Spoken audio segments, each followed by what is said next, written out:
Subscribe कीजिए learning pharmacy channel को and bell icon को दबाइए लेटेस्ट फार्मेसी वीडियो सबसे पहले देखने के लिए। हेलो बच्चे, कैसे हैं आप सब लोग। स्वागत है आपका अपने लर्निंग फार्मेसी चैनल पे। तो बच्चों, आपको वीडियो के टाइटल से पता चल गया होगा, हम प्रिपरेशन करवा रहे हैं आपके आरआरबी फार्मासिस्ट 2024 एग्जामिनेशन, जो कि इसी साल आपके होने वाले हैं। नोटिफिकेशन बहुत ही जल्दी आएगा। बच्चों देखिए, इस तरह की वीडियो हम डेली बेस पे डालेंगे ताकि आप जैसे बच्चे जो भी इस तरह के एग्जामिनेशन में प्रिपेयर होना चाहते हैं वो अपनी प्रैक्टिस जो है वो जारी रखें। देखिए, लास्ट टाइम के लिए कुछ भी मत छोड़ें, आप साथ साथ हमारे प्रैक्टिस करते रहें, साथ साथ हमारे चलते रहें, क्योंकि देखिए हम भी उतनी ही मेहनत करते हैं जितनी आप करते हैं, उससे ज्यादा ही मेहनत करते हैं आप तक इस तरह का कंटेंट पहुंचाने के लिए। तो अगर बच्चों वीडियो अच्छे लगे तो लाइक जरूर कर दें, चैनल को सब्सक्राइब जरूर कर ले। इसी तरह से हमें अपना सपोर्ट दिखाते रहें, बहुत ज्यादा बेनिफिट होगा आपको। जो भी हम क्वेश्चंस डिस्कस करेंगे, देखिए सारे ही पिछले सालों में, पिछले जितने भी सालों में रेलवे में जिस तरह के क्वेश्चंस आए हैं फार्मेसी के सब्जेक्ट के आपके, वो हम आपसे इन तरह की वीडियो में डिस्कस करेंगे। और जो एक्स्ट्रा क्वेश्चंस भी होते हैं वो भी हम डिस्कस करेंगे। तो वीडियो के एंड तक बने रहें बच्चों। तो चलिए स्टार्ट करते हैं अपना आज का सेशन। देखिए बच्चों, सबसे पहले पूछ रहे हैं आपसे ये 1 फ्लूइड आउंस कितना ml होता है। इस तरह का क्वेश्चन बच्चों बहुत सारे एग्जामिनेशंस में आपसे पूछा जाता है। तो देखिए 1 फ्लूइड आउंस की जगह आपसे 2 फ्लूइड आउंस, 3 फ्लूइड आउंस इस तरह से भी पूछा जा सकता है। तो उस तक आप कैसे पहुंचेंगे वो अभी हम देखेंगे। सबसे पहले आंसर देख लेते हैं। इसका ऑप्शन बी है, 30 ml होता है 1 फ्लूइड आउंस। अगर देखिए फ्रैक्शंस में हम बात करें तो पूरा 30 ml नहीं होता है, ये 29.6 मिलीलीटर यानी 29.6 ml होता है। अगर इसी की जगह आपसे 2 फ्लूइड आउंस पूछा जाता है तो आपको क्या करना है, इससे मल्टीप्लाई कर देना है किसे, 29.6 इंटू 2 कर देना है अगर 2 फ्लूइड आउंस है। अगर 3 पूछा है तो इंटू 3 कर देना है। अगर पूरा आप इस तरह का फ्रैक्शन नहीं ले पाते हैं तो आप 30 से भी उसको मल्टीप्लाई कर सकते हैं और उससे आप अपने जो करेक्ट ऑप्शन है उस तक पहुंच सकते हैं। तो इसका आपको ध्यान रखना है बच्चों। 1 फ्लूइड आउंस पूछा जाता है और इसके और भी जो मल्टीपल्स हैं जैसे 2 फ्लूइड आउंस, 3 फ्लूइड आउंस, इस तरह से भी आपसे पूछे जाते हैं क्वेश्चंस। नेक्स्ट क्वेश्चन में देखिए आपसे पूछ रहे हैं प्लांट ड्रग का आपको नाम बताना है जिसका नेचर कैसा है, ऑक्सीटॉक्सिक नेचर की है जो ड्रग। डिफरेंट ऑप्शन दिए गए हैं। देखिए कोकेन, विनका, कुर्ची, एरगट। आंसर है बच्चों इसका ऑप्शन डी। एरगट है एक तरह का ऐसा ड्रग जो कि प्लांट बेस्ड है, प्लांट से हमें मिलता है और ऑक्सीटॉक्सिक नेचर का है। इस तरह का देखिए ये प्लांट होता है, रे होते हैं इसके और यहाँ से एरगट को ऑब्टेन किया जाता है नेचुरली। क्या होता है देखिए इसका दूसरा अगर साइंटिफिक नेम की बात करें तो क्लेविकेप्स पर्प्यूरिया इसका साइंटिफिक नेम है, ये भी आपको याद रखना है। एरगट क्या करता है देखिए, यूट्राइन मसल कॉन्ट्रैक्शन, जो प्रेगनेंसी के समय जो यूट्राइन मसल होती है मदर की, उसको कॉन्ट्रैक्ट करने का काम करता है। तो ये देखिए बिल्कुल कॉन्ट्रा इंडिकेट किया जाता है, बिल्कुल मना किया जाता है प्रेगनेंसी के दौरान यूज करने के लिए। और जो ब्रेस्ट फीडिंग मॉम होती है, जो बच्चों को दूध पिला रही होती है, उनको भी मना किया जाता है इस तरह का एरगट लेने के लिए। क्योंकि देखिए उस प्रेगनेंसी के समय प्री मैच्योर लेबर मतलब बच्चों, मम्मी को पहले ही दर्द हो सकता है, बच्चा होने से पहले काफी ज्यादा दर्द हो सकता है, मिसकैरेज की भी संभावना होती है अगर किसी वजह से इस तरह का ड्रग मदर ने ले लिया है। तो इसी तरह के ड्रग को बिल्कुल मना किया जाता है प्रेगनेंसी के दौरान लेने के लिए। नेक्स्ट क्वेश्चन में पूछ रहे हैं आपसे बच्चों, देखिए इनमें से कौन सा एक ऐसा डायग्नोस्टिक एजेंट का इस्तेमाल किया जाता है आपकी थायराइड ग्लैंड, जो भी पर्सन होता है उसके थायराइड ग्लैंड की फंक्शनिंग को टेस्ट करने के लिए। डिफरेंट आपको डायग्नोस्टिक एजेंट का एग्जांपल दे देखिए। आंसर है इसका ऑप्शन ए, आयोडीन 131 इसका इस्तेमाल किया जाता है। तो देखिए थायराइड ग्लैंड में बहुत बार क्या होता है कि बहुत सारी अलग अलग कंडीशन होती है, जैसे हाइपरथायराइडिज्म, हाइपोथायराइडिज्म। बहुत बार क्या होता है कि थायराइड के कैंसर भी होते हैं कुछ लोगों को।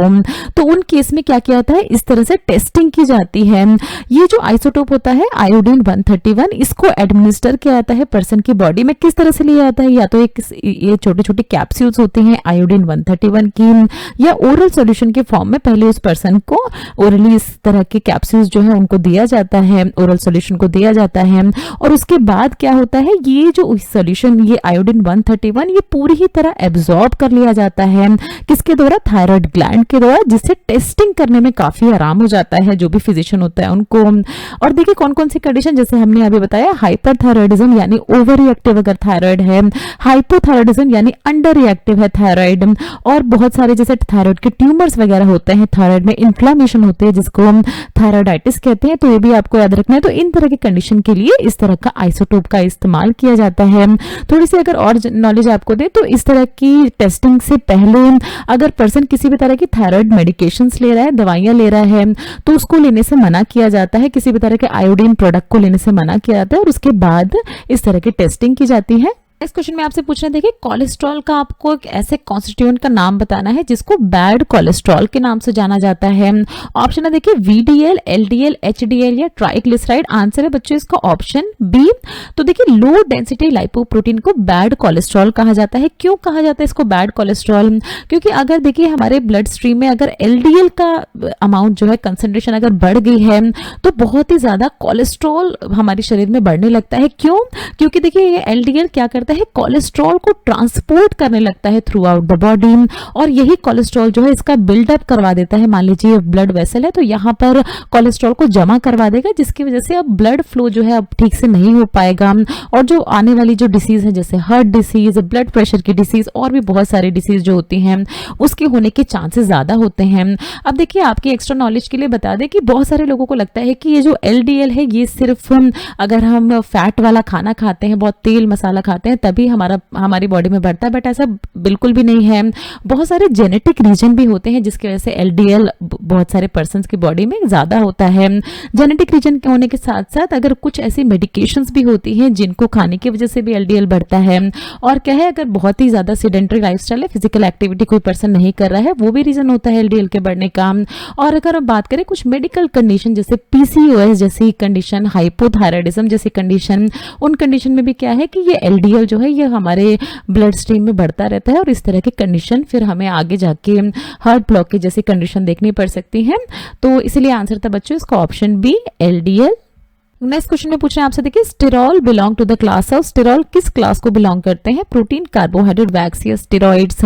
आंसर है बच्चों इसका ऑप्शन डी, स्टेरॉइड्स क्लास को बिलोंग करते हैं हमारे जो भी स्टेरॉल्स होते हैं, जिनमें एग्जांपल हम देखेंगे अभी, और भी कोलेस्ट्रॉल का तो एग्जांपल है और भी कुछ एग्जांपल्स हम देखेंगे। तो देखिए इसमें क्या होता है, जो स्टेरॉल्स होते हैं इनमें एक तरह की बेसिक स्टेरॉइड स्केलेटन होता है, इस तरह की स्टेरॉइड रिंग होती है जिसपे OH ग्रुप अटैच होता है। यहाँ पर आपको देखिए ये बताया गया है steroid that contain hydroxyl group attached to the steroid nucleus। तो यहाँ पर आप देख रहे हैं जितने भी स्टेरॉइड्स होते हैं उनमें इस तरह का स्टेरॉइड स्केलेटन प्रेजेंट होता है जहाँ पर OH ग्रुप अटैच होता है इस स्टेरॉइड स्केलेटन पे, यानी स्टेरॉइड का ये जो स्ट्रक्चर होता है उस पे, और उसके बाद जो फर्दर अटैचमेंट्स होती हैं वो लगी होती है। जैसे कोलेस्ट्रॉल के केस में आप देख रहे हैं यहाँ पर कुछ अलग अलग ग्रुप्स जो हैं वो लगाए हुए हैं, अर्कोस्टेरॉल एंड फाइटोस्टेरॉल। तो ये सारे ही एग्जाम्पल है हमारे स्टेरॉइड्स के। अगर हम बात करें देखिए स्टेरॉइड्स का कहाँ कहाँ इस्तेमाल किया जाता है, तो बहुत सारी जगह इसका इस्तेमाल किया जाता है। मेडिकल ट्रीटमेंट की ही सिर्फ हम बात करेंगे, एस्थमा इन क्रॉनिक ऑब्स्ट्रक्टिव पल्मोनरी डिसीज यानी COPD में इसका इस्तेमाल किया जाता है। ऑटोइम्यून डिसीज में बहुत ज्यादा इस्तेमाल किया जाता है, जैसे रूमेटॉइड अर्थराइटिस वगैरह जैसे कंडीशन में। स्किन कंडीशंस में जैसे एक्जिमा एंड सोरियासिस में तो इस तरह के ऑइंटमेंट्स बनाए जाते हैं जिसमें स्टेरॉइड्स को ऐड किया जाता है, जैसे कॉर्टिकोस्टेरॉइड जैसी चीजों को ऐड किया जाता है। ऑर्गेन ट्रांसप्लांट रिजेक्शन, मतलब अगर ऑर्गेन किसी बॉडी के पर्सन में डोनेट किया जा रहा है तो बॉडी रिजेक्ट ना करे तो भी इस तरह के स्टेरॉइड्स की ट्रीटमेंट दी जाती है, जो पर्सन जो डोनर होता है उसको भी और एक्सेप्टर जो होता है उसको भी, और बहुत सारी एलर्जिक रिएक्शंस जो होती हैं उनमें भी दिए जाते हैं इस तरह के स्टेरॉइड्स। ना देखिए आपसे नेक्स्ट क्वेश्चन में पूछ रहे हैं एक नेचुरल प्रोडक्ट का नाम जिसका इस्तेमाल किया गया ड्रग डेवलपमेंट में। ड्रग डेवलपमेंट मतलब बाकी जो फर्दर डिस्कवरीज हुई, अलग अलग ड्रग्स जो बनी, तो इस नेचुरल प्रोडक्ट का सबसे ज्यादा इस्तेमाल किया गया था। किसका? प्रोजेक, पेनिसिलिन, एस्पिरिन या वाइग्रा? आंसर है बच्चों इसका ऑप्शन बी, पेनिसिलिन का। देखिए डेवलपमेंट जब पेनिसिलिन की हुई थी उसके बाद बहुत सारी मेडिकेशन जो है इसी के कैटेगरी में एनहांस करके, जैसे एम्पिसिलिन, एमॉक्सिसिलिन, बहुत सारी चीजें जो है इसी पेनिसिलिन से नहीं। तो ये फर्स्ट देखिए ये पेनिसिलिन एक तरह का नेचुरल प्रोडक्ट था जो कि प्रोड्यूस किया गया था पेनिसिलियम फंगाई से प्रोड्यूस किया गया था, और उसके बाद बहुत सारी अलग अलग मेडिकेशंस इसी की कैटेगरीज में बनाई गई और बहुत ही ज्यादा इसका इफेक्ट साबित हुआ। सारी ही हमारी जितने भी पॉपुलेशन है उनमें इस तरह की जो बैक्टीरियल डिसीजेज होती हैं इन उसको कॉम्बैट करने में यानी उसको कम करने में बहुत ज्यादा इफेक्टिव रोल साबित हुआ पेनिसिलिन का। नेक्स्ट पूछ रहे देखिए इसमें से कौन सा एक तरह का किसी भी ड्रग का मैकेनिज्म ऑफ एक्शन नहीं होता है, ये आपको याद रखना है। देखिए नॉट पूछा है आपसे, increasing metabolic rate, altering membrane permeability, inhibiting enzyme या blocking of the receptors? Answer है बच्चों इसका ऑप्शन ए। ये जो देखिए इंक्रीजिंग मेटाबॉलिक रेट इस तरह का किसी भी ड्रग का मैकेनिज्म ऑफ एक्शन ऐसा नहीं होता है। अगर और जाना है आपको देखिए ड्रग के मैकेनिज्म के बारे में तो फार्माकोडायनामिक्स का पूरा ही चैप्टर हम अपने चैनल पे अपलोड अपलोड कर चुके हैं, वहां जाके आप देख सकते हैं। बट ये सारी ही चीजें जो आप देख रहे हैं, देखिए ऑल्टरिंग मेम्ब्रेन परमिएबिलिटी को ऑल्टर करती हैं ड्रग्स, और जिसकी वजह से कुछ मैकेनिज्म ऑफ एक्शन जो करते हैं वो बहुत सारे एंजाइम्स को इनहिबिट करते हैं, बहुत सारे रिसेप्टर्स को ब्लॉक करते हैं। बट मेटाबॉलिक रेट इंक्रीज करना ये किसी भी ड्रग का मैकेनिज्म ऑफ एक्शन नहीं होता है बच्चों। नेक्स्ट क्वेश्चन देखिए, इसमें से कौन सी एक प्रॉपर्टी नहीं है गुड ड्रग की? लाइपोफिलिसिटी, सिलेक्टिविटी, पोटेंसी या टॉक्सिसिटी। तो बच्चों आंसर इसका ऑप्शन डी, टॉक्सिसिटी एक तरह की गुड प्रॉपर्टी तो हो ही नहीं सकती किसी ड्रग की। कोई भी ड्रग अगर हम लेते हैं, कोई भी ड्रग अगर बनाई जाती है, तो मेन पर्पस ये होता है कि ड्रग जो है वो सेफ एंड इफेक्टिव हो, जो भी पर्सन उसको इस्तेमाल करे कम से कम साइड इफेक्ट। देखिए हर ड्रग के साइड इफेक्ट तो होते हैं, बट कम से कम साइड इफेक्ट हो उस ड्रग के, तो इसकी पूरी कोशिश की जाती है। टॉक्सिसिटी क्या है? ये तो एक तरह की देखिए नेगेटिव प्रॉपर्टी हो गई, जिसको टॉक्सिसिटी को कम से कम रखा जाता है, कम से कम हानिकारक हो ड्रग किसी भी पर्सन के लिए। लाइपोफिलिसिटी उसकी मेंटेन की जाती है ताकि जो भी ड्रग है वो आसानी से एब्जॉर्ब हो जाए पर्सन की बॉडी में। सिलेक्टिविटी यानी जिस भी ऑर्गेन में के ट्रीटमेंट के लिए, मान लीजिए अगर पेट में दर्द है तो अगर पेट में दर्द के लिए दी जा रही है तो सिर्फ पेट में दर्द को ही ठीक करे, वो बाकी कहीं भी किसी बॉडी के किसी भी पार्ट पे किसी तरह का इफेक्ट ना डाले। पोटेंसी यानी कम डोज में मैक्सिमम इफेक्ट वो शो करे। बट टॉक्सिसिटी किसी भी तरह का अच्छा प्रॉपर्टी नहीं माना जाएगा ड्रग का। ना देखिए नेक्स्ट क्वेश्चन में आपसे पूछ रहे हैं, ऐसा कौन सा जॉइंट होता है जो कि अलाउ करता है ग्रेटेस्ट रेंज ऑफ मोशन हमारे ह्यूमन बॉडी में? डिफरेंट ऑप्शन देखें, देखिए hinge joint, ball and socket, pivot joint and gliding joint. Answer है बच्चों इसका option B, ball and socket ऐसा जॉइंट होता है जो कि सबसे ज्यादा फ्लेक्सिबल बनाता है उस पार्ट को जहां ये जॉइंट प्रेजेंट होता है। अब देखिए ये सारे ही जो चैप्टर्स हैं हम अपने ह्यूमन एनाटॉमी फिजियोलॉजी के, फार्माकोलॉजी एंड फार्मास्यूटिक्स, ये हम अपने चैनल पे देखिए अपलोड कर चुके हैं। बहुत सारे इसके लेक्चर्स हैं, अगर आप उनको देखते हैं तो बहुत सारे कंसेप्ट्स आपके क्लियर हो जाएंगे। अपने एग्जामिनेशन से पहले अगर आप सारे ही ट्यूटोरियल्स देख लेते हैं काफी ज्यादा बेनिफिट होगा बच्चों आपको। ये देखिए बॉल एंड सॉकेट जॉइंट कहाँ प्रेजेंट होते हैं? तो हमारे शोल्डर्स में प्रेजेंट होते हैं। यहाँ पर देखिए ये जो जॉइंट होता है शोल्डर, यहाँ पर इन दोनों के ही कनेक्शन के बीच में ये होता है बॉल एंड सॉकेट, जिसकी वजह से आप अपने हाथ को देखिए किसी भी डायरेक्शन में घुमा सकते हैं। और अगर दूसरी लोकेशन की बात करें तो यहाँ पर हिप्स में प्रेजेंट होते हैं, यहाँ पर जिसकी वजह से जो आप अपने पैर होते हैं उनको किसी भी डायरेक्शन में घुमा सकते हैं। तो ये देखिए हमने बात करी किसकी? बॉल एंड सॉकेट जॉइंट्स की। लास्ट क्वेश्चन में पूछ रहे हैं, देखिए इसमें से क्या एक तरह का मसल टिश्यू नहीं है? Cartilage, smooth muscle, cardiac muscle या स्केलेटल मसल। तो देखिए यहाँ पर इसके नाम में ही मसल आ रहा है, इसका मतलब ये तीनों स्मूथ, कार्डियक एंड स्केलेटल ये जो है ये मसल टिश्यू है। बाकी बचा कौन सा ऑप्शन हमारा? Option A. कार्टिलेज क्या है? ये मसल टिश्यू नहीं होता है, ये एक तरह का कनेक्टिव टिश्यू होता है। अब देखिए ये भी हम अपना पूरा चैप्टर जो है अपलोड कर चुके हैं अपनी टिश्यूज वाले चैप्टर में, ह्यूमन एनाटॉमी, जहां आई बटन में क्लिक करके आप देख सकते हैं वो सारे ही चैप्टर्स। मसल टिश्यू क्या होते हैं? देखिए इन शॉर्ट अगर हम बताएं तो ये ऐसे टिश्यूज होते हैं जो कि कॉन्ट्रैक्शन एंड मूवमेंट के लिए रिस्पॉन्सिबल होते हैं हमारी बॉडी में। जैसे स्मूथ मसल कॉन्ट्रैक्ट होती है, कार्डियक मसल कॉन्ट्रैक्ट होती है, हमारी स्केलेटल मसल्स में कॉन्ट्रैक्शन होता है एंड मूवमेंट होती है।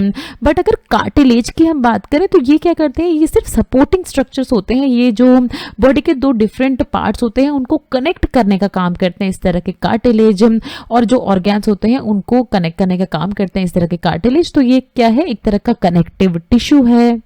तो थैंक्स फॉर वॉचिंग बच्चों, आई होप आपको वीडियो अच्छी लगी होगी, वीडियो से काफी कुछ नया सीखने को मिला होगा। तो नेक्स्ट वीडियो में भी हम कुछ इसी तरह के क्वेश्चंस अपने कवर करेंगे। बच्चों वीडियो अच्छी लगे तो प्लीज लाइक जरूर किया करें, चैनल को सब्सक्राइब जरूर करें। देखिए आपके सपोर्ट से हमें बहुत मोटिवेशन मिलती है, इसी तरह का आपके लिए हम अच्छा अच्छा कंटेंट लेके आते रहेंगे। किसी भी तरह का अगर आपके मन में डाउट है तो नीचे दिए गए कमेंट सेक्शन में आप हमसे कुछ भी पूछ सकते हैं। ये कुछ हमारे रिलेटेड वीडियोस के लिंक है जिन पे क्लिक करके आप इनको देख सकते हैं। दोस्तों लर्निंग फार्मेसी पे आने के लिए और ये वीडियो देखने के लिए आपका बहुत बहुत शुक्रिया। मिलते हैं अगले वीडियो में।